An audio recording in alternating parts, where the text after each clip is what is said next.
વાલા વિદ્યાર્થી મિત્રો, ગીતા એજ્યુકેશન ટ્રસ્ટ સંચાલિત Sanjay and Preranadeep school Keshod YouTube video ચેનલમાં ધોરણ 7 પ્રકરણ 1 પાર્ટ 2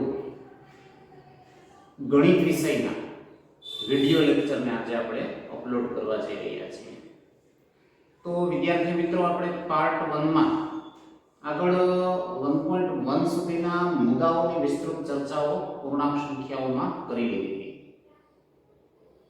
તો તમે જાણો છો એ મુજબ ગણતરી માટેની સંખ્યાઓ મતલબ પ્રાકૃતિક સંખ્યાઓ કે જે 1 થી શરૂ થઈને અનંત સુધી વિસ્તરેલી છે। પછી આપણે છઠ્ઠા ધોરણમાં બીજો પ્રકાર જોયો તો પૂર્ણ સંખ્યાઓ, જેમાં માત્ર શૂન્ય પ્રાકૃતિક સંખ્યાઓમાં સમાવિષ્ટ થઈ જતી હતી અને અનંત સુધી વિસ્તરેલી હતી। અને હવે આપણે જે અભ્યાસ કરવા જઈ રહ્યા છીએ પૂર્ણાંક સંખ્યાઓ, એમાં ઋણ અસંખ્ય સંખ્યાઓ, શૂન્ય અને અસંખ્ય ધન સંખ્યાઓનો સમાવેશ થઈ જાય છે। આ પૂર્ણાંક સંખ્યાઓના કેટલાક ગુણધર્મો વિશેની ચર્ચા આ વર્ષે આપણે વિશેષમાં કરવાની આવે છે। તો એ ગુણધર્મોમાં સૌથી પહેલા સમૃદ્ધતાનો ગુણધર્મ આવે છે, જે પ્રાકૃતિક સંખ્યાઓ અને પૂર્ણ સંખ્યાઓ માટે તો તમે શીખી જ ગયા હતા। આ ગુણધર્મમાં આપણને શું શીખવામાં આવ્યું હતું કે પ્રાકૃતિક સંખ્યાઓના સંદર્ભમાં વિચારો તો કોઈ પણ બે પ્રાકૃતિક સંખ્યાઓનો સરવાળો પ્રાકૃતિક સંખ્યા જ મળે। જેમ કે તમે 5 પ્રાકૃતિક સંખ્યા, 2 પ્રાકૃતિક સંખ્યા લીધી, સરવાળો કર્યો, મળેલો જવાબ 7 પણ પ્રાકૃતિક જ છે। આવું જ પૂર્ણ સંખ્યાઓમાં હતું। હવે અહીંયા આપણે જોવાનું એ છે કે પૂર્ણાંક સંખ્યા માટે આ ગુણધર્મ સાચો છે કે નહીં। તો છે સાચો। તમે કોઈ પણ પૂર્ણાંક સંખ્યા લઈ લો, જેમ કે ધારો કે તમે ઋણ 5 લીધા અને એમાં +2 કર્યા તો તમને જવાબ ઋણ 3 મળ્યો, તો ઋણ 3 પણ પૂર્ણાંક જ છે ને। તમે કોઈ એક પૂર્ણાંક સંખ્યા 8 લીધી, બીજી કોઈ એક પૂર્ણાંક સંખ્યા 5 લીધી, એ બંનેનો સરવાળો કર્યો 13 મળ્યો, તો 13 પણ પૂર્ણાંક જ છે કે નથી? બરોબર ને? મતલબ સમૃદ્ધતાનો ગુણધર્મ જે પ્રાકૃતિક અને પૂર્ણ સંખ્યાઓ માટે સરવાળા વિશે સાચો હતો, એ પૂર્ણાંક સંખ્યાઓ માટે પણ સાચો જ છે। તો એ વસ્તુ મેં વ્યાપક રીતે આપણને અહીંયા કીધું છે કે પ્રત્યેક a અને b પૂર્ણાંકો માટે a plus b પણ કેવો હોય છે? પૂર્ણાંક જ હોય છે। એ જ વસ્તુ તમે જોયું હતું કે બાદબાકી માટે પૂર્ણ સંખ્યાઓમાં સાચું પુરવાર નહોતું થતું। જેમ કે તમે 8 ઓછા 3 કરો તો 5 મળે, પણ પૂર્ણાંક સંખ્યા 3 માંથી 8 કાઢો તો ઋણ 5 મળે છે, પૂર્ણ સંખ્યા પાછી નથી। એટલે પૂર્ણ સંખ્યાના કેસમાં એ ખોટું પુરવાર થતું, પણ અહીંયા પૂર્ણાંક સંખ્યાના કેસમાં બાદબાકી માટે પણ અહીંયા આપણને સ્પષ્ટતા કરી છે, બરોબર ને, કે એ સત્ય સાબિત થાય છે। તો સમૃદ્ધતાનો ગુણધર્મ તમને બુકમાં આપ્યો છે, બરોબર? આપણે બે ઉદાહરણો જોયા, બે બુકમાં આપ્યા છે, એનો ફરીથી અભ્યાસ કરી લ્યો। તો સરવાળા વિશે સમૃદ્ધતામાં શું છે? કોઈ પણ પૂર્ણાંક સંખ્યાઓ a અને b માટે a plus b પૂર્ણાંક છે જ। તમે ઋણ 10 લીધા, 3 લીધા, a plus b મતલબ એ બંનેનો સરવાળો કર્યો અને જવાબ મળ્યો ઋણ 7, તો ઋણ 7 પણ કેવો છે? પૂર્ણાંક જ છે। એ કોઈ અપૂર્ણાંક કે અસમય કે સમય કે એવું કઈ નવું બને છે નથી બનતું। બાદબાકીમાં પણ જોઈ લો જોઈએ a અને b પૂર્ણાંક સંખ્યાઓ હોય તો a - b પણ પૂર્ણાંક છે। હમણાં મેં તમને કીધું એમ પૂર્ણ સંખ્યા કે પ્રાકૃતિક સંખ્યામાં આ નિયમ પાછો લાગુ નહોતો પડતો, અહીંયા પૂર્ણાંકમાં બાદબાકીમાં લાગુ પડે છે। જુઓ કેવી રીતે ઉદાહરણ, એક પૂર્ણાંક સંખ્યા 7 લીધી, બીજી પૂર્ણાંક સંખ્યા 9 લીધી, એ બંનેની બાદબાકી કરી તો 7 ઓછા 9 એટલે જવાબ મળ્યો ઋણ 2, તો ઋણ 2 પણ કેવી સંખ્યા છે? પૂર્ણાંક જ છે, બરાબર છે। હવે ત્યાર પછી તમારે ક્રમનો ગુણધર્મ શીખવાનો આવે છે। ક્રમના ગુણધર્મમાં શું છે કે તમે કોઈ પણ બે પૂર્ણાંક સંખ્યાઓ a અને b લઈ લો અને એનો સરવાળો કરો. ફોર એક્ઝામ્પલ આપણે 4 લઈએ અને 6 લઈએ, બે છે ને પૂર્ણાંક સંખ્યાઓ, એનો સરવાળો કર્યો 4 + 6 એટલે શું મળ્યું આપણને? તો કે 10. હવે ક્રમનો ગુણધર્મ શું કહે છે કે ક્રમને મહત્વ ન આપો. 4 માં 6 નાખવાને બદલે ઉલટું કરી નાખો, 6 માં 4 નાખો, તો 6 + 4 પણ તમને શું મળે છે? 10. બરોબર ને? મતલબ વ્યાપક રીતે a + b = b + a. સરવાળામાં ક્રમ બદલવાથી કિંમત બદલતી નથી. એ વાતની અહીંયા સ્પષ્ટતા કેવી છે કે પૂર્ણાંક સંખ્યાઓ માટે સરવાળો સમક્રમી છે. વ્યાપક રીતે a + b = b + a. એક ઉદાહરણ આપ્યું છે 5 + 3 = 3 + 5. એવા તમે જાતે ઉદાહરણો ઘણા બનાવો છો. તો હવે પૂર્ણ સંખ્યાઓની જેમ જ પૂર્ણાંક સંખ્યાઓ પણ બાદબાકી માટે સમક્રમી નથી. જો અહીંયા બાદબાકી માટે સમરૂપતાનો ગુણધર્મ લાગુ પડતો હતો, પણ ક્રમનો ગુણધર્મ લાગુ નથી પડતો. એક ઉદાહરણ આપ્યું છે, જુઓ. અહીંયા સપોઝ મારે 5 માંથી ઋણ 3 બાદ કરવા છે, તો 5 ઓછા 3 લખ્યા, તો ઓછે ઓછે હોતા થયા, 5 + 3 એટલે મને જવાબ 8 મળ્યો. પણ હું ક્રમ બદલાવીને ઋણ 3 આગળ લાવું ને 5 ને પછી બાદ કરું તો -3 - 5 સમાન નિશાનીનો સરવાળો એટલે મને જવાબ ઋણ 8 મળ્યો. મતલબ બંને જવાબો સરખા મળે છે? નથી મળતા. તો સરવાળો સમક્રમી છે, પણ પૂર્ણાંક સંખ્યાઓ માટે બાદબાકી સમક્રમી નથી. હવે 1.3.4 તમારી ટેક્સ્ટ બુકમાં છે, એમાં જૂથનો ગુણધર્મ જે છે એ આપણને શીખવવાનો પ્રયત્ન કર્યો છે. તો જૂથ એટલે તમે સમજી શકો સમૂહ. તો તમારે 3 કે 3 થી વધારે ક્રિયાઓ કરવાની થાય ત્યારે પ્રશ્ન થાય કે ભાઈ મારે શરૂઆતથી જ ક્રમ જાળવવો પડે? ના, જરૂરી નથી. જૂથનો ગુણધર્મ કહે છે કે તમે પૂર્ણાંક સંખ્યાઓનો સરવાળો કરો ત્યારે ગમે તે બે સંખ્યાઓનું જૂથ બનાવીને એમાં ત્રીજી સંખ્યા ઉમેરો, એનાથી જવાબમાં કિંમતમાં ફરક પડતો નથી.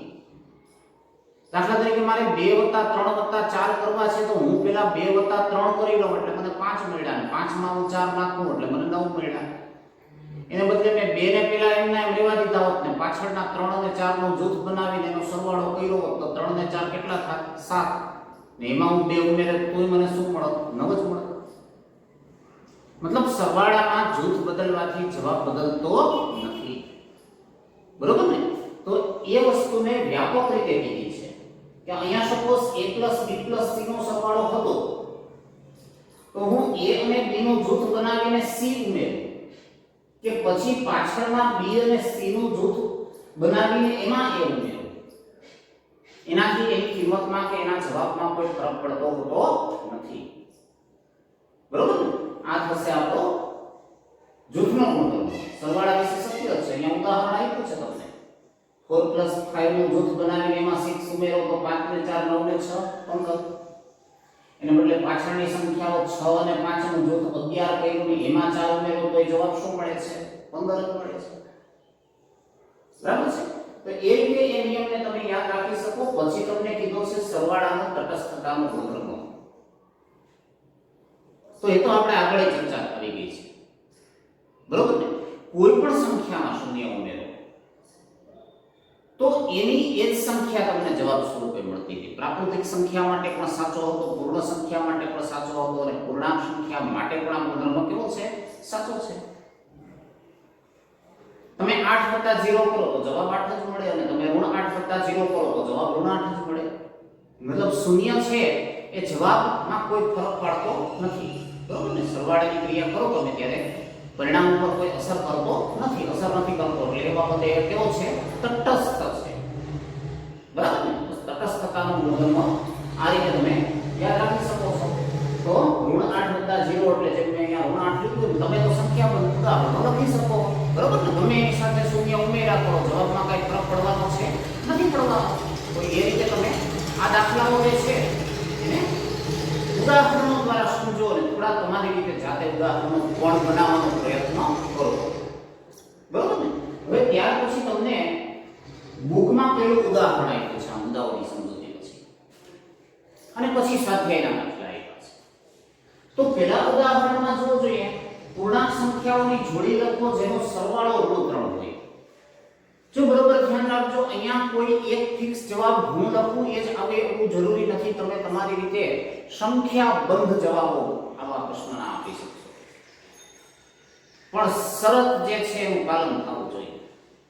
બરોબર ને? ઉદાહરણ આપણે સમજીએ કે ઋણ 3 સરવાળો થવો જોઈએ. અહીંયા ફોર એક્ઝામ્પલ હું -103 નો અને +100 નો, તો ઋણ 103 વત્તા 100 વિરુદ્ધ નિશાનીઓ છે એટલે શું થશે? બાદબાકી. બરોબર ને? તો શું થશે? હવે આનો જવાબ 103 માંથી 100 જાય તો 3 અને મોટા પદની નિશાની એટલે કેવા 3? તો તે ઋણ 3. બરોબર?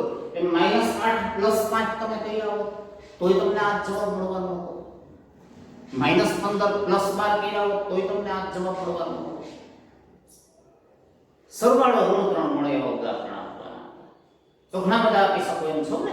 બીજું જુઓ, તફાવત ઋણ 5 હોય, મતલબ બાદબાકી ઋણ 5. તો અહીંયા પણ આ પરિસ્થિતિ છે, એક જ જવાબ મળશે નહીં મળે. ફોર એક્ઝામ્પલ હું અહીંયા 100 - 105 કરું, બરોબર? તો વિરુદ્ધ નિશાની બાદબાકી મોટા પદની નિશાની એટલે મને જવાબ શું મળ્યો? જે જોતો તો એ ઋણ 5. એમ તમે 3 - 8 કર્યા હોત તોય ઋણ 5 મળત, 10 - 15 કર્યા હોત તોય ઋણ 5 મળત કે ન મળત? બરોબર ને? તો આવા સરળ દાખલા છે આ સ્વાધ્યાયમાં. અહીંયા તફાવત આપણે 2 જોતો છે, ધન 2 જોતો છે. તો એવા તો તમે પેલા ધોરણથી ગણતા આવતા દાખલા, નાનો એવો દાખલો લઈ લ્યો. ધારો કે 8 - 6 કરો તો ધન 2 જવાબ આવી ગયો કે ન આવી ગયો? પણ તમને મન થાય નહીં મારે મોટો દાખલો બનાવવો છે તો 102 માંથી 100 બાદ કરો તો ધન 2 જ આવશે કે નહીં આવે? બરોબર ને? 100 માંથી 98 કાઢો તો 2 જવાબ આવશે કે નહીં આવે? તો આવા સંખ્યાબંધ ઉદાહરણો આપી શકો એમ છો ને તમે. અને સરવાળો 0 હોય એ તો આપણે જાણીએ છીએ, વિરોધી સંખ્યાઓનો ગુણધર્મ જ થઈ ગયો. જે બે સંખ્યાઓનો સરવાળો શૂન્ય હોય, બે પરસ્પર કેવી હોય? વિરોધી સંખ્યા જ હોય. અથવા એના ઉલટું સાચું છે કે જો બે સંખ્યાઓ વિરોધી હોય તો એનો સરવાળો કેટલો થતો હોય? શૂન્ય થતો હોય. બરોબર ને? તો એ સિચ્યુએશનમાં કોઈ પણ બે વિરોધી સંખ્યાઓ લઈ લો, દાખલા તરીકે -8 + 8, બરોબર? ઋણ 8 માં 8 નો સરવાળો કર્યો એટલે આવી ગયો 0. એમ -100 + 100 કરો એટલે જવાબ 0 આવે કે ન આવે? -15 + 15 એટલે જવાબ 0 આવે કે ન આવે? તો આ બધું બહુ સહેલું છે. એવી જ રીતે તમને ટેક્સ્ટ બુકમાં આ ટાઈપનું અહીંયા જે ટેબલ આપ્યું છે પ્રયત્ન કરો, બરાબર ને? એમાં આ જ પ્રશ્ન છે બધા કે તફાવત શૂન્ય હોય એવા ઉદાહરણ આપો, કે સરવાળો આમાં ઋણ પૂર્ણાંક આવતો હોય એવો જવાબ આપો, કે ધન પૂર્ણાંક આવતો હોય એવો જવાબ આપો. તો આ ઉદાહરણો મુજબ તમારે ઉદાહરણ આપી દેવાના છે. તો ભૂલ્યા વિના એની પ્રેક્ટિસ કરીને મને એના જવાબ આપો, બરાબર ને? એટલે હવે આપણે સ્વાધ્યાયની શરૂઆત તો કરીએ, પણ એ પહેલા તમે થોડીવાર આ વિડિયોને પોઝ કરી અને આ ઉદાહરણ અને આ મુદ્દાઓને ફેરબુકમાં લખી તૈયાર કરી લ્યો અને સ્વાધ્યાયના દાખલા એક વખત જાતે ગણી લ્યો. બરોબર? પછી આ સ્વાધ્યાયના દાખલા અહીંયા હું જે કરાવું ને સોલ્યુશન એને કમ્પેર કરો. બરોબર? પછી તમારી શું ભૂલો છે ગોતો. અને પછી એમ એવડા તમને કીધું એમ જરૂરી નથી કે બધા દાખલામાં હું કરાવું એક જવાબ આપવા જરૂરી છે. તમે કોઈ નવું ઉદાહરણ વિચાર્યું હોય, તમને પ્રશ્ન થાય તો ચોક્કસ કોમેન્ટમાં અથવા વોટ્સએપમાં મોકલો પ્રશ્ન. બરાબર? તો આપણે 1.2 ની શરૂઆત કરીએ એ પહેલા આ મુદ્દાઓ તમે વ્યવસ્થિત ફેરબુકમાં લખી તૈયાર કરી 1.2 ને રફબુકમાં ગણી લો.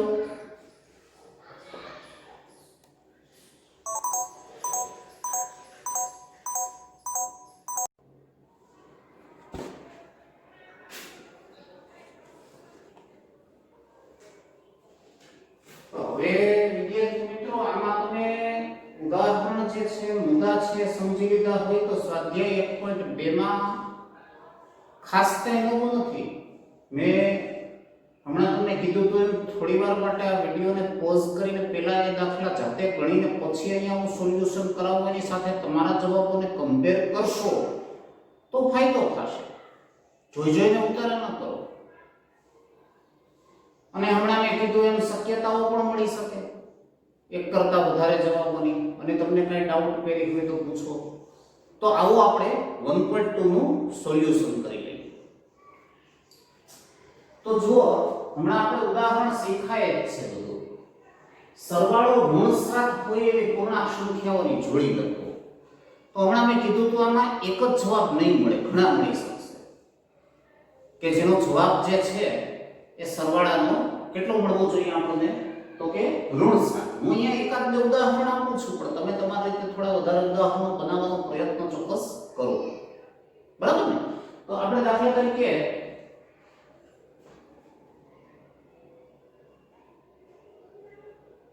ઋણ 7 જવાબ જોતો છે. બરાબર ને? તો હું અહીંયા ધારો કે પાછો સરવાળો કરવો છે. તો સરવાળામાં ઋણ 7 જોતા હોય તો એવી રીતે ગોઠવો કે જેથી કરીને આ દાખલા તરીકે હું અહીંયા જો એક સંખ્યા લઉં છું ઋણ 15 અને પ્લસ કરું છું 8.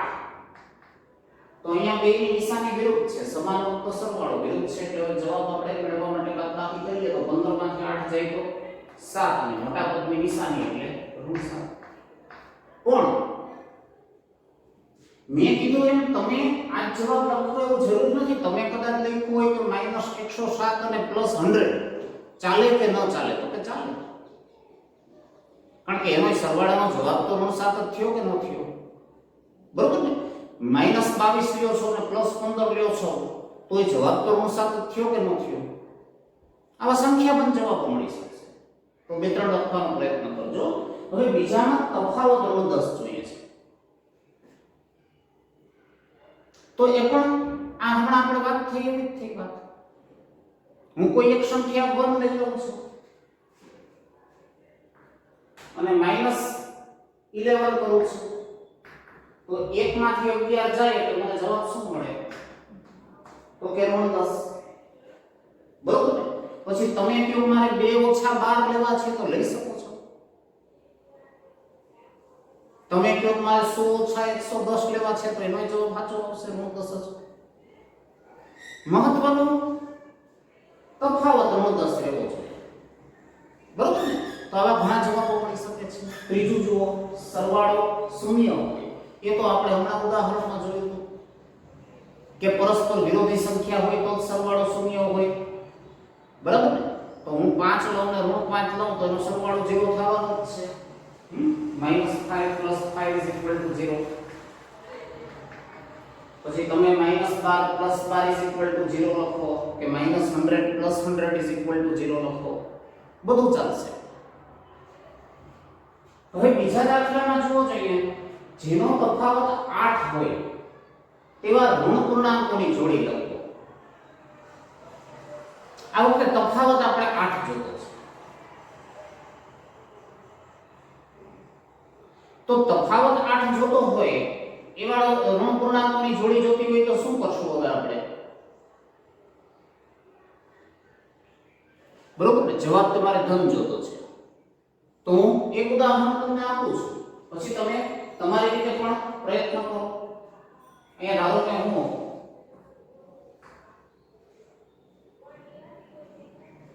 પેલા -1 કોઈ પણ લઈ લ્યો સંખ્યા, એનો એડજસ્ટમેન્ટ ટૂંકમાં કરી લેવાનું કે જેથી તફાવત જે છે એ કેટલો થઈ જાય પાછો, તો કે 8 થઈ જાય. બરોબર ને?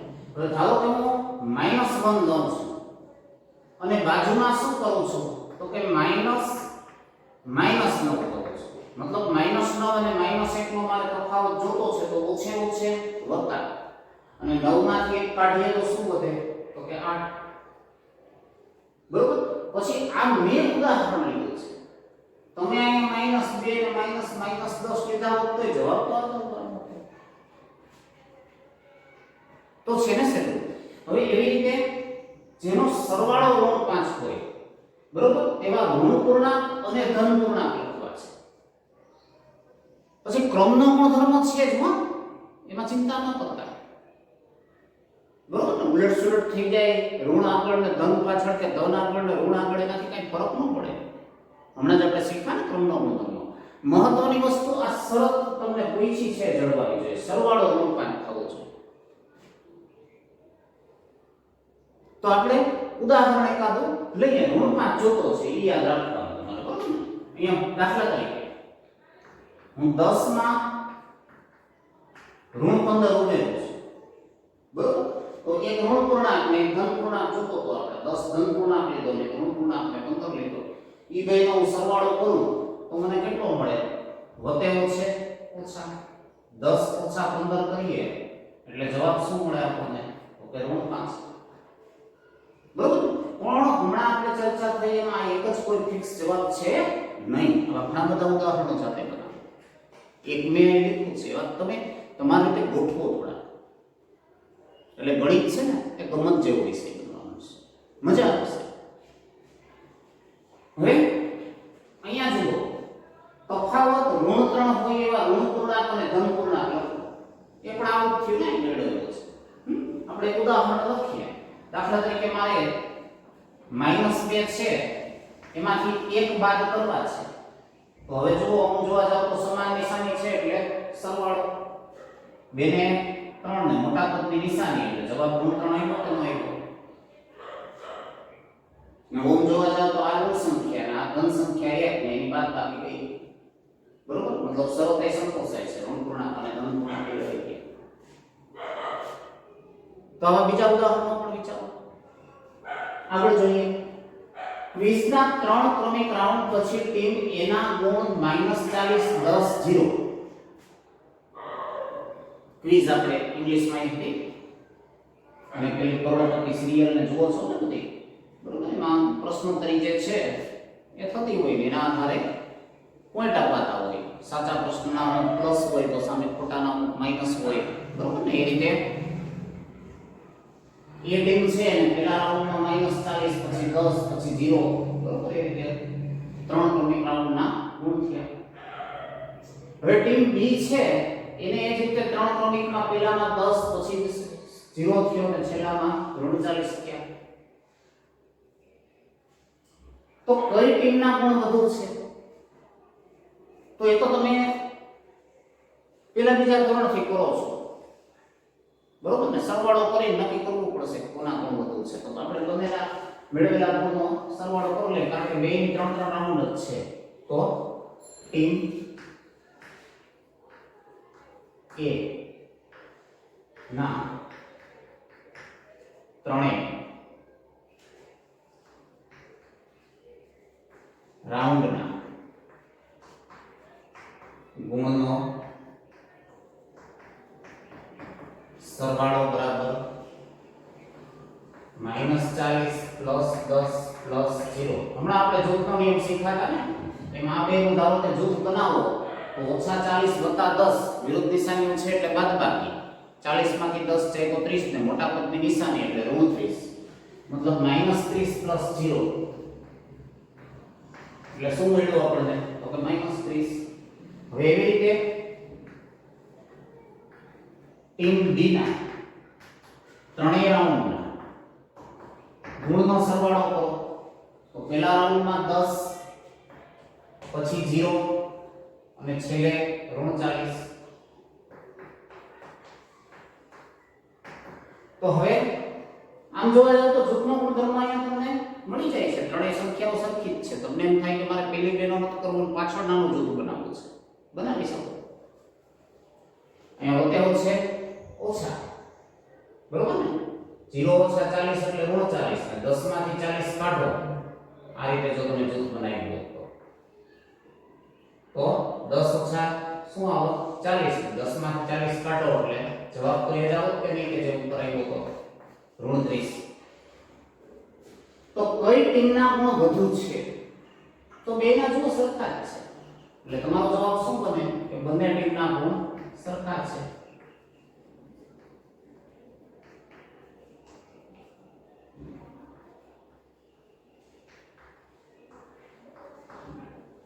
હજી પ્રશ્ન છે જુઓ, શું આપણે કહી શકીએ કે પૂર્ણાંક સંખ્યાઓને કોઈ પણ ક્રમમાં ઉમેરી શકાય? તો એ ઉમેરી છે ને આપણે. પહેલામાં -40 માં 10 ઉમેર્યા અને પછી જવાબમાં 0 ઉમેર્યો, બીજામાં 0 માં -40 ઉમેર્યા અને ઈ જવાબમાં 10 ઉમેર્યા, પણ જવાબમાં કઈ ફેર ન પડ્યો. રકમમાં ત્રણેયનો સરખા જ હતા સરવાળા, બરોબર. મતલબ હા આવશે તો જવાબ કે હા.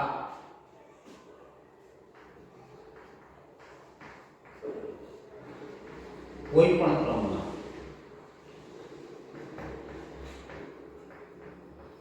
ઉમેરી શકાય.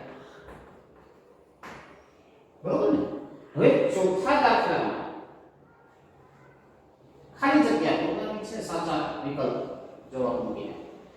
તો પેલો પેટા જુઓ હમણાં આપણે શીખાઈ થયો -5 + 8 તો અહીંયા રકમ જે છે તમારી એમાં શું છે -5 + -8 છે.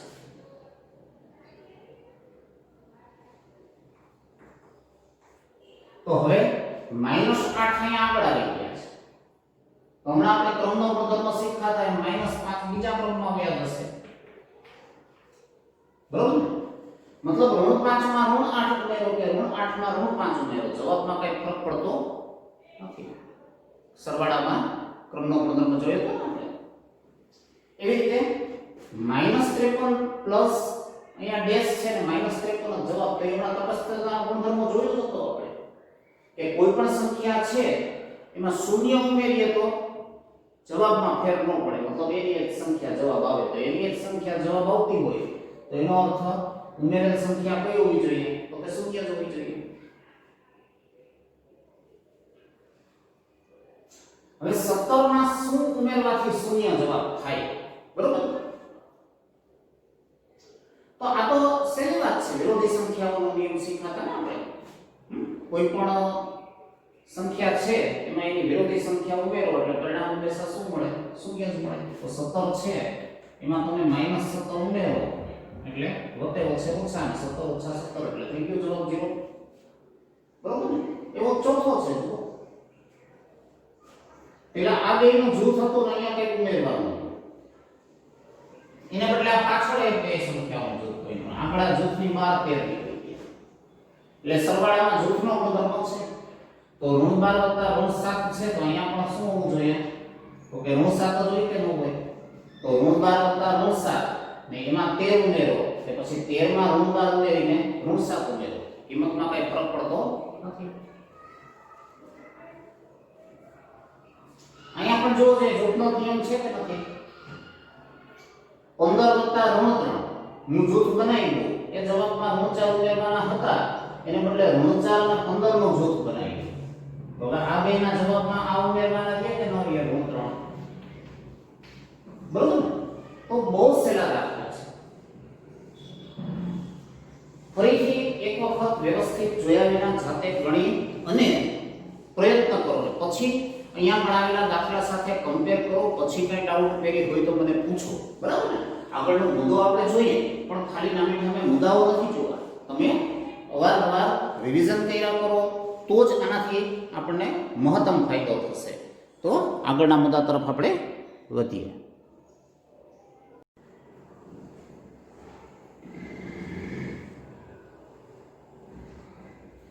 તો હવે વિદ્યાર્થી મિત્રો આપણે 1.4 જે છે ને ટેક્સ્ટ બુકમાં એમાં તમારે ગુણાકાર બરાબર ને અલગ અલગ પ્રકારના સમજવાના છે પણ બહુ સહેલા છે. આપણે જે સાદા ગુણાકાર કરીએ છીએ ને એ જ ગુણાકાર છે એમ કહો તો ચાલે. માત્ર ચિહ્નમાં થોડીક કાળજી રાખવાની છે.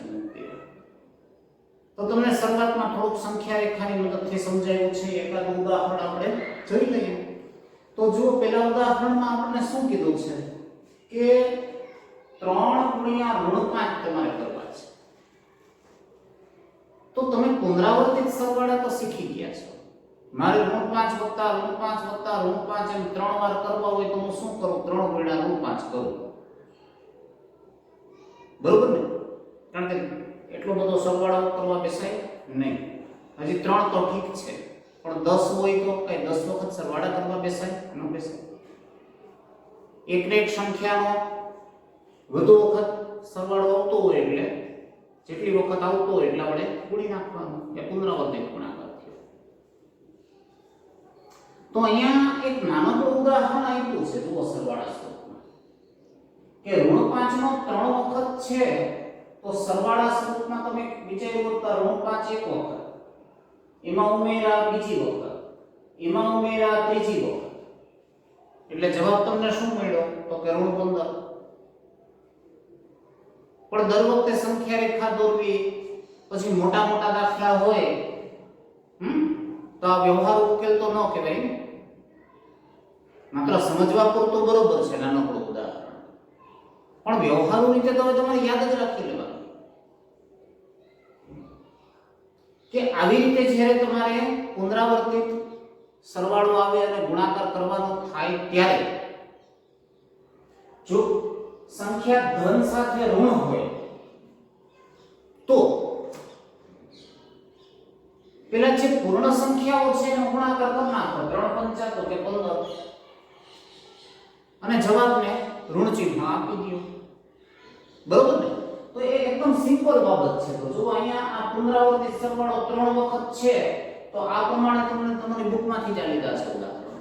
તો આ પ્રમાણે હવે સપોઝ મારે પેલું સ્ટેપ લખવું હોત તો શું કરતું? તો કે 3 વખત પુનરાવર્તિત સરવાળો છે એટલે 3 ગુણ્યા 7. તો હમણાં આપણે શીખ્યા એમ 3 સત્તા 21 અને ઋણ ચિહ્ન આપી દો એટલે કેવો જવાબ થઈ ગયો? તો કે ઋણ 21. તો એવી રીતે આ જવાબો આપણને બુકમાં આપ્યા છે પ્રયત્ન કરવા માટે. પણ સેલા છે પૂર્ણ સંખ્યાનો ગુણાકાર ખાલી કરી નાખો 4 8 તો કે 32 અને એક ધન ને ઋણનો ગુણાકાર હોય તો જવાબ કેવો મૂકવાનો? ઋણ જ મૂકવાનો. એ જ અહીંયા થશે. જુઓ 8 ગુણ્યા 2 એટલે 16 અને ધન અને ઋણનો ગુણાકાર છે એટલે કેવા 16? તો કે ઋણ 16. એ જ અહીંયા છે. જુઓ 3 અને 7 નો ગુણાકાર એટલે તો કે 21 અને ધન અને ઋણનો ગુણાકાર છે એટલે કેવા 21? તો કે ઋણ 21. એવું જ અહીંયા મળશે 10 ગુણ્યા ઋણ 1 તો 10 ગુણ્યા 1 એટલે તો કે 10 અને ધન ગુણ્યા ઋણ એટલે જવાબ શું મળશે? તો કે ઋણ 10. બસ આ યાદ રાખી લો. દર વખતે આવી સંખ્યા રેખાઓ દોરીને દાખલાને ખોટા લાંબા કરવાનો અર્થ છે નથી. તો એવી જ રીતે આ જેમ ધન સાથે ઋણ હતું એમ ઋણ સાથે ધનનો ગુણાકાર કરવાનો. તો મેથડ સેમ છે. પૂર્ણ સંખ્યાઓનો ગુણાકાર તમારે કરી લેવાનો. 6 ગુણ્યા 19 કરી દો અને પછી જવાબ જે છે એને ઋણ ચિહ્ન આપી દો. જો અહીં કારણ આપી દીધું છે. ધન અને ઋણ પૂર્ણાંકનો ગુણાકાર કરતી વખતે પૂર્ણ સંખ્યાઓનો ગુણાકાર કરીને જવાબ આપણે ઋણ ચિહ્ન મૂકી દેવાનો. અને એનાથી ઉલટું સાચું ઋણ અને ધનનો ગુણાકાર કરવાનો થાય તો પૂર્ણ સંખ્યાઓનો ગુણાકાર કરી અને જવાબને કયું ચિહ્ન આપી દેવાનું? ઋણ ચિહ્ન. મતલબ વ્યાપક રીતે ધન a સાથે ઋણ b નો ગુણાકાર કરો કે ઋણ a સાથે ધન b નો ગુણાકાર કરો, ગુણાકારમાં બંને પૂર્ણાંકોનો ગુણાકાર a ગુણ્યા b કરીને જવાબને ઋણ ચિહ્ન આપો. તો એ રીતે તમને આ પ્રયત્નના આપ્યા છે દાખલા એ તમે ગણી નાખો. આ ઋણ ચિહ્ન આપી દો અને અંદર પૂર્ણ સંખ્યાઓનો ગુણાકાર કરી નાખો તો ઋણ ચિહ્ન તો રહેશે જ ને. 19 6 કેટલા થાય? તો કે 114. એવું જ અહીંયા કરો. આ માઈનસ a into b છે ને 12 ગુણ્યા 32 કરો. તો હવે 32 બે 64 નો ચોકડો અને બધી પડી 6 32 1 32 કા 6 નાખીએ તો 38. જવાબને ઋણ ચિહ્ન તો આપવાનું જ છે. એ જ વસ્તુ અહીંયા કરી શકશો. ઋણ ચિહ્ન તો આપવાનું જ છે અને 7 ગુણ્યા 22 કરવાના છે તો 22 સત્તા 154 અને ઋણ જવાબ આપી ગયો. તો આ મુદ્દો તમે યાદ રાખો. બીજું કઈ એમાં છે નહીં. મતલબ ધન સાથે ઋણ હોય કે ઋણ સાથે ધનનો ગુણાકાર ઓછે વખતે ઓછા અને વખતે ઓછે ઓછા ગુણાકારના. બરોબર ને? જવાબ ઋણ જ આવશે. તો અહીંયા એ ટાઈપના તમને બુકમાં થોડા વધારે મહાવરા માટે પણ આપ્યા છે દાખલા. તો તમને મેથડ તો સમજાઈ ગઈ. અહીંયા 15 ગુણ્યા ઋણ 16 કરવા છે તો એ જવાબ તો તમારો ઋણ જ આવવાનો છે. ને 15 ગુણ્યા 16 કરી દો. બરોબર?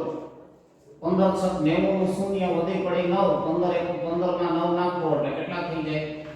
તો કે 24 મતલબ 240 ને કેવા તો કે 240. એવું જાણો કરી શકો છો. ધન ગુણ્યા ઋણ એટલે જવાબ તો ઋણ જ આવવાનો છે. હવે ગુણાકાર કરી નાખો. 21 2 42 નો બગડો વધી પડી 4 21 63 માં 4 નાખીએ તો 67 મતલબ ઋણ 672 જવાબ થઈ ગયો. મતલબ ધન સાથે ઋણ હોય બેમાં કે પછી અહીંયા ઋણ સાથે ધન હોય આ નિયમ પ્રમાણે જવાબ આપણે કેવો મૂકવાનો છે? તો કે ઋણ જ મૂકવાનો છે. હવે 12 2 24 નો ચોકડો વધી પડી 2 12 48 માં 2 નાખીએ તો 50 મતલબ -504 એવું જ આમાં થશે ઋણ ગુણ્યા ધન કરવા છે તો જવાબ તો ઋણ જ રહેશે 15 5 75 નો પાંચડો ને વધી પડી 7 15 5 75 ને એમાં 7 નાખો તો 82 મતલબ -825 જવાબ થઈ ગયો તો જે આપણે સાદા ગુણાકાર છે એ જ છે ચિહ્નનું ધ્યાન રાખવાનું છે ધન ગુણ્યા ઋણ હોય કે ઋણ ગુણ્યા ધન હોય જવાબ ઋણ જ આવશે એ તો યાદ રહી જ ગયું ને હવે તો હવે અહીંયા તમને ચકાસણી કરવાની કીધી છે તો એ પણ સેમ મેથડ છે ચકાસણીમાં બીજું કંઈ ન હોય આ બરાબરની ડાબી બાજુ થઈને આ બરાબરની જમણી બાજુ થઈ તો ડાબી બાજુનો જવાબ તમે મેળવો તો 25 ગુણ્યા -21 કરવા જ તમારે તો ધન ગુણ્યા ઋણ એટલે જવાબ તો ઋણ જ આવશે કે નહીં પછી 21 × 105 નો પાંચડો નો વધી પડી 10 21 × 42 માં 10 નાખીએ તો 52 તો ડાબી બાજુનો જવાબ આપણને ઋણ 525 મળ્યો હવે એવી રીતે જમણી બાજુનો જવાબ મેળવો ઋણ 25 × 21 તો આમાં ધન ગુણ્યા ઋણ કે ઋણ ગુણ્યા ધન વ્યાપક રીતે લખ્યું છે ને જવાબ તો આપણો ઋણ જ થવાનો છે અંદર હવે તમારે 25 × 21 કરવા છે તો એક બરાબર ઉપર કઈ રાખ 525 આ બીજું પરિણામ અને પહેલું પરિણામ બે જવાબો કેવા છે સરખા છે તો નીચે લખી નાખો કે 1 અને 2 પરથી ડાબા બરાબર જમા મતલબ ડાબી બાજુ બરાબર જમણી બાજુ તો એમ લખી નાખો કે ચકાસી શકાય છે કે 25 × ઋણ 21 બરાબર ઋણ 25 × 21 છે ને સર તો સેમ મેથડ આમાં કરવાની છે અહીંયા તમે ઋણ 23 × 20 કરશો એટલે 23 × 46 એક બિંદુ બીજું ઋણ 460 થયા કે ન થયા અહીંયા તમે 23 ગુણ્યા ઋણ 20 કરવા છે તો જવાબ તો ઋણ જ મૂકવાનો છે અને 23 ગુણ્યા 20 કરો એટલે એ ઋણ 460 થયા કે ન થયા તો આની જેમ જ આને પરિણામ 1 કીધું આ જવાબને પરિણામ 2 કીધું પછી નીચે લખી નખાય કે પરિણામ 1 અને પરિણામ 2 પરથી ચકાસી શકાય છે કે ઋણ 23 ગુણ્યા 20 બરાબર 23 ગુણ્યા ઋણ 20 મળે છે અથવા ડાબી બાજુ બરાબર જમણી બાજુ થાય છે ને સર ચાલો હવે બે ઋણ પૂર્ણાંકનો ગુણાકાર અહીં ધન અથવા ધન ગુણ્યા ઋણ અથવા ઋણ ગુણ્યા ધન મતલબ બે અલગ અલગ નિશાની પણ બે સરખી નિશાની હોય તો બરોબર તો બે ઋણ પૂર્ણાંકનો ગુણાકાર તો નિયમ યાદ રાખી લેવાનો બે ઋણ પૂર્ણાંકોનો ગુણાકાર હંમેશા ધન મળે ઓછા ગુણ્યા ઓછા એટલે ઓછે ઓછે વત્તા બરોબર ને બે ઋણ પૂર્ણાંકોનો ગુણાકાર હંમેશા કેવો મળે ધન જ મળે બંને ઋણ પૂર્ણાંકોને ધન માની અહીંયા જેમ આપણે કરતા હતા ને 8 ની 2 નો ગુણાકાર 16 ને પછી ઋણ ચિહ્ન એમાં બે ઋણ પૂર્ણાંક આપ્યા હોય તો બે ઋણ પૂર્ણાંકોને ધન માની લો અને સાદા ગુણાકારની જેમ જ ગુણાકાર કરી નાખો સંખ્યાઓનો ગુણાકાર કરતા મળતા જવાબને આપણે ધન ચિહ્ન મૂકી દો તો આ તો એકદમ સેવી વાત થઈ ગઈ ને તો અહીંયા તમને એવા ઉદાહરણ આપ્યા છે તમારે ધારો કે ઋણ 31 × 100 કરવા છે તો બેને ધન માની લ્યો ને 31 × 100 કરો તો શું આવે તો કે 3100 બરોબર ને બે ઋણ હતા એટલે ઓછો ઓછો વત્તા જવાબ થશે એવું જ આમાં છે બે ઋણ છે એટલે ઓછો ઓછો વત્તા જ થવાનું છે જવાબ હવે 25 + 50 નું શૂન્ય વધી પડી 5 25 + 175 ને એમાં 5 નાખો તો 180 એવી જ રીતે આમાં ગણી શકો એમ છો ને અહીંયા બે ઋણ છે એટલે જવાબ તો ધન જ રહેશે ધારો કે તમને 83 નો ઘડીઓ નથી આવડતો અહીંયા તમે દશક નો શૂન્ય લઈને કરી નાખો 2 તેરી 6 2 18 16 પછી 8 તેરી 24 નો ચોપડો વધી 2 88 64 માં 2 નાખીએ તો 66 આનો સરવાળો 6 ને 6 12 નો બગડો વધી 1 6 ને 7 ને 6 13 નો ત્રકડો વધી 1 1 ને 2 આવ્યા 2324 અને જવાબ બે ઋણ છે એટલે કેવો મૂકવાનો છે ધન મૂકવાનો છે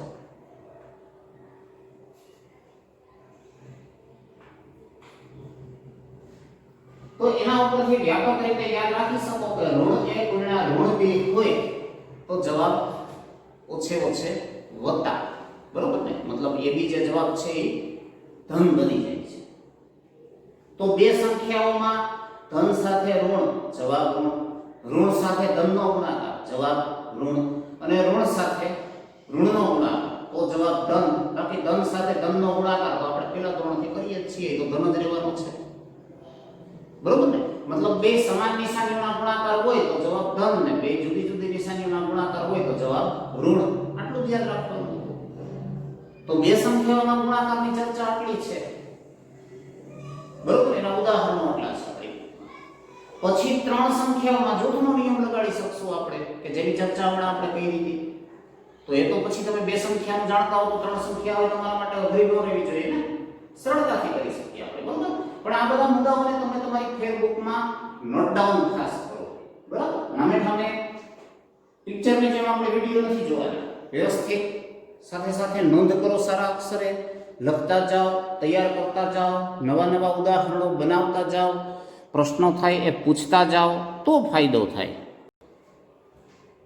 તો હવે વિદ્યાર્થી મિત્રો, હું માનું ત્યાં સુધી આ મુદ્દો મહદઅંશે તમારો ક્લિયર થઈ ગયો હશે.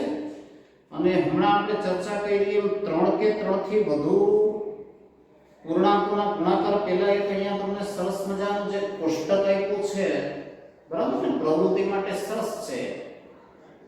તો આવું એક કોષ્ટક સરસનું બનાવી અને આ રમત તમે ચોક્કસ રમજો. પાસાની રમત છે, બરોબર? અને એમાં અહીંયા જે સૂચનાઓ આપી છે તમને, એમ ઋણ 104 104, બરોબર? વચ્ચેની સંખ્યાઓનું અંકિત કરેલું બોર્ડ બનાવવાનું છે. પછી વાદળી અને લાલ પાસા ધરાવતી બેગ, વાદળી પાસા પર બિંદુઓની સંખ્યા ધન અને લાલ પાસા પર બિંદુઓની સંખ્યા છે એને કેવી લેવાની છે? ઋણ પૂર્ણાંક તરીકે. હવે દરેક ખેલાડી પોતાના કાઉન્ટરને શૂન્ય ઉપર મૂકી દેશે. આપણે જેમ તમે આ બધું તમારા માટે સિમ્પલ હોય એમ તો સાક્ષરીની રમતની જેમ શરૂઆત શૂન્યથી કરતા હો ને, એવી રીતે પ્રત્યેક ખેલાડી બેગમાંથી એક સાથે બે પાસા કાઢીને ઉછાળશે. એટલે સરવાળા બાદબાકીની સરસ પ્રેક્ટિસ થશે, બરોબર? પાસાઓને ઉછાળ્યા બાદ ખેલાડીએ પાસા પર અંકિત સંખ્યાઓનો ગુણાકાર કરવાનો છે. એક પાસા ઉપર 2 આવ્યા, એક ઉપર 6 આવ્યા, તો એનો ગુણાકાર કરવાનો છે ખાલી, બીજું કંઈ છે નહીં. જો જવાબ ધન હશે તો ખેલાડી કાઉન્ટરના 104 મતલબ પ્લસ તરફ ખસશે. પ્લસ આ બાજુ આપ્યા છે. અને ઋણ પૂર્ણાંક હોય તો ખેલાડી તેના કાઉન્ટરને ઋણ 104 તરફ ખસેડશે. ઋણ 104 આ બાજુ આપ્યા છે ને તે તરફ. અને જે ખેલાડી ઋણ 104 અથવા 104 પર પહેલો પહોંચશે તે વિજેતા. એવું નથી કે ઋણ 104 પર પહોંચે તો હારી જશે. પહેલા કોણ છેલ્લા પોઈન્ટે પહોંચી જાય 104 એ મહત્વનું છે. એટલે બહુ મજા આવશે. ટ્રાય કરજો, રમજો. હવે હમણાં આપણે વાત કરી એમ બે સંખ્યાના ગુણાકાર તો તમને ક્લિયર થઈ ગયા, બરોબર ને? ધન સાથે ઋણ હોય તો જવાબ ઋણ, ઋણ સાથે ધન હોય તો જવાબ ઋણ, ઋણ સાથે ઋણ હોય તો જવાબ ધન થતો. હવે આપણને જે આપ્યો છે મુદ્દો એ શું છે? તો કે 3 કે 3 થી વધારે ગુણાકાર. તો 3 કે તેથી વધુ ઋણ પૂર્ણાંકોના ગુણાકાર હોય ત્યારે જો એક ઉદાહરણથી આપણે બુકનું ઉદાહરણ લઈને આગળ વધીએ છીએ. બે ઋણ પૂર્ણાંકોનો ગુણાકાર કરવાનો થાય તો તમે હમણાં શીખી ગયા કે ધન મળે. ઋણ 1 ગુણ્યા ઋણ 1 કરો તો 1 1 1 ને ઓછે ઓછે બતાય, બરોબર ને? તો હમણાં શીખવા. હવે 3 નો તમારે કરવાનો થાય ઋણ પૂર્ણાંકોનો ગુણાકાર. તો આપણું જ ઉદાહરણ છે આ યથાવત રાખીએ. ઋણ 1 ગુણ્યા ઋણ 1 ગુણ્યા ઋણ 1. પછી જરૂરી નથી કે એક સરખી સંખ્યા રાખવી, બરોબર ને? તમે અલગ અલગ લઈને કરજો. આ તો તમને સમજવામાં સરળતા રહે એટલે એકની એક રાખી છે. તો અહીંયા હું જૂથના નિયમ પ્રમાણે પેલી બેનું જૂથ બનાવું છું. ઋણ 1 ગુણ્યા ઋણ 1 ને એને આ ત્રીજી સંખ્યા ઋણ 1 વડે ગુણીશ. તો આ ઋણ 1 ગુણ્યા ઋણ 1 એટલે શું થઈ ગયું? તો કે હમણાં આપણે ઉપર શીખ્યા એમ ધન 1 ને એને ગુણ્યા ઋણ 1 કરવાનું છે. તો ધન અને ઋણનો ગુણાકાર ઋણ મળે હમણાં જ આપણે શીખી ગયા હતા કે નહીં? બરોબર ને? એટલે આનો જવાબ જે છે એ ઋણ થયો. મતલબ 3 ઋણ પૂર્ણાંક હતા તો જવાબ ઋણ, 2 હતા તો જવાબ થયો ધન. હવે આપણે વધીએ. 4 ઋણ પૂર્ણાંકોનો ગુણાકાર કરવો છે આ રીતે. તો આ બેનું જૂથ બનાવ્યું, આ બેનું જૂથ બનાવી નાખ્યું. તો અહીં ઋણ 1 ગુણ્યા ઋણ 1 એટલે મને 1 મળ્યા, આ ઋણ 1 ગુણ્યા ઋણ 1 એટલે 1 મળ્યા, 1 ગુણ્યા 1 એટલે જવાબ શું થઈ ગયો? તો કે 1. બરાબર ને? તો એ રીતે તમને આ જવાબ એ ધન મળ્યો. તો હવે તમે આ રીતે આગળ વધી શકતા હો. 5 કર્યા હોત તો ઋણ મળત, વળી 6 કર્યા હોત તો ધન મળત. તો તારણ શું લીધું કે જો ઋણ પૂર્ણાંકોની સંખ્યા 1 3 5 અહીં દાખલા તરીકે 3 છે, પછી આગળ લીધી તો 5 7 9 બરોબર ને, એમ એકી સંખ્યા હોય તો ગુણાકારનો જવાબ ઋણ મળે છે. 3 માં મળ્યો તો ને ઋણ, પછી હજી અહીં 5 કર્યા હોત તો ઋણ મળે. અને 2 4 6 અહીંયા જો છે 2 લીધી આપણે તો ધન જવાબ મળ્યો. 4 ઋણ પૂર્ણાંકો લીધા તોય ધન જવાબ મળ્યો. તો બેકી ગુણાકાર હોય ઋણ પૂર્ણાંકો તો જવાબ ધન થાય છે. બરોબર ને? અને એને થી ઉલટું ઋણ પૂર્ણાંકોની સંખ્યા એકી હોય અને ગુણાકાર કરવાનો થતો હોય તો જવાબ કેવો મળે છે? ઋણ જ મળે છે. તો હવે એના ઉપરથી તમને બુકમાં આપ્યું છે, વિચારો અને ચર્ચા કરો અને પછી લખો. તો હવે તમે આ રીતે કહી શકવા જોઈએ ને, અહીં ધારો કે ઋણ 9 ગુણ્યા ઋણ 5 ગુણ્યા ઋણ 6 ગુણ્યા ઋણ 3 નો જવાબ ધન છે. તો શું કામ ધન છે એ તમને ખબર પડી જવી જોઈએ. બેકી છે, જુઓ એકી હોય તો જવાબ ઋણ મળે અને બેકી હોય તો જવાબ ધન મળે. તો 1 2 3 ને 4 ચાર વખત ઋણ સંખ્યાનો ગુણાકાર આવ્યો એટલે બેકી થયું કે ન થયું? જ્યારે ઋણ 9 ગુણ્યા ઋણ 5 ગુણ્યા 6 ગુણ્યા ઋણ 3 નો જવાબ ઋણ છે. શા માટે? તો હવે તમે એ પણ કહી શકવા જોઈએ કે આમાં ઋણ સંખ્યા એકી છે. જુઓ 1 2 અને 3 આ તો ધન છે. હમણાં જ આપણે નિયમ શીખ્યા ને કે ઋણ પૂર્ણાંકોની સંખ્યા એકી હોય તો જવાબ ઋણ આવે અને બેકી હોય ગુણાકારમાં તો જવાબ કેવો આવે? ધન આવે. બસ એ ચર્ચા થઈ ગઈ, એ પ્રમાણે લખી નાખવાનું. તો અહીંયા શું છે તો કે બેકી ગુણાકાર છે ઋણ સંખ્યાઓ માટે જવાબ ધન મળે છે. અહીંયા એકી સંખ્યાઓ એકી ઋણ સંખ્યાઓ ભાગ લે છે ગુણાકારમાં. બરોબર ને? માટે જવાબ કેવો આવશે? ઋણ આવે છે. હવે આપેલી સંખ્યાઓના ગુણાકાર કરતા મળતા જવાબનો ચિહ્ન શું મળશે? બરોબર ને? એ તમારો બીજો પ્રશ્ન છે. એમાં તમને ABCD 4 વિકલ્પ આપ્યા છે, 4 પેટા આપ્યા છે. એમાં 8 ઋણ પૂર્ણાંકો અને 3 ધન પૂર્ણાંકો. તો 8 ઋણ પૂર્ણાંકો એટલે બેકી થયા. બરોબર ને? ને બેકી ઋણ પૂર્ણાંકોનો ગુણાકાર કરો એટલે એ ધન થયો કે ન થયો? અને 3 ધન પૂર્ણાંકો એનો ગુણાકાર ધન થશે. ધન ગુણ્યા ધન એટલે જવાબ ફાઇનલી ધન જ રહેવાનો કે ન રહેવાનો? હે, સરળતાથી કહી શકવા જોઈએ. એવું જાણવા છે. જુઓ 5 ઋણ પૂર્ણાંકો, 5 એટલે એકી સંખ્યા છે. તો હમણાં જ આપણે આ નિયમ શીખ્યા કે ઋણ પૂર્ણાંકોની સંખ્યા એકી હોય તો જવાબ ઋણ આપવો જોઈએ. તો 5 એકી છે એટલે આ ગુણાકાર 5 નો જવાબ જે છે ઋણ આવશે, ઋણ ચિહ્ન વાળો આવશે. અને 4 ધન પૂર્ણાંકો એ બેકી છે એટલે આનો જવાબ પાછો પ્લસ આવશે. તો ઋણ ગુણ્યા ધન એટલે ઓછે વખતે ફાઇનલી જવાબ શું આવવો જોઈએ? ઋણ આવવો જોઈએ. આવી ગયું તો આપણે આગળ હમણાં કે ઋણ અને ધનનો ગુણાકાર ઋણ, ધન અને ઋણનો ગુણાકાર પણ ઋણ. -a ગુણ્યા b = a -ab અને a ગુણ્યા -b = a શું હતું? -ab જતા. ઋણ 1 12 વખત. તો યાદ નિયમ થયો બેકી હોય ત્યારે ગુણાકારનો જવાબ ધન મળે. તો 12 બેકી છે ને એટલે એનો જે જવાબ છે તમને કેવો મળશે? તો કે ધન મળશે. હવે ઋણ m 1 2m વખત, જ્યાં m પ્રાકૃતિક એટલે 1 2 3 4 5 એમ ગમે તે મૂકી શકો. 1 મૂકો તો 2 2 મૂકો તો 2 2 4 3 મૂકો તો 2 3 6 4 મૂકો તો 2 4 8 એમ આઈલાસ કરે કે નહીં? તો એ સ્થિતિમાં બધા જવાબો બેકી આવશે. તો ઋણ 1 નો બેકી વખત ગુણાકાર આપણે કયો હતો? 4 વખત કર્યો તો 2 વખત કર્યો તો જવાબ ધન જ મળતો તો મળતો. બરોબર ને? તો આપણો જવાબ અહીંયા જે છે ધન મળશે. પણ તમે આવું ચિહ્ન માત્ર ન કરતા હો, તમે જવાબ વ્યવસ્થિત લખજો. આ તો હું તમને ખાલી સમજાવું છું.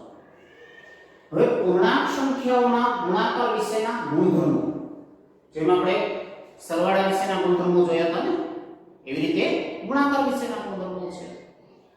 તો એમાં પહેલો છે ગુણાકાર વિશે સમરૂપતાનો ગુણધર્મ.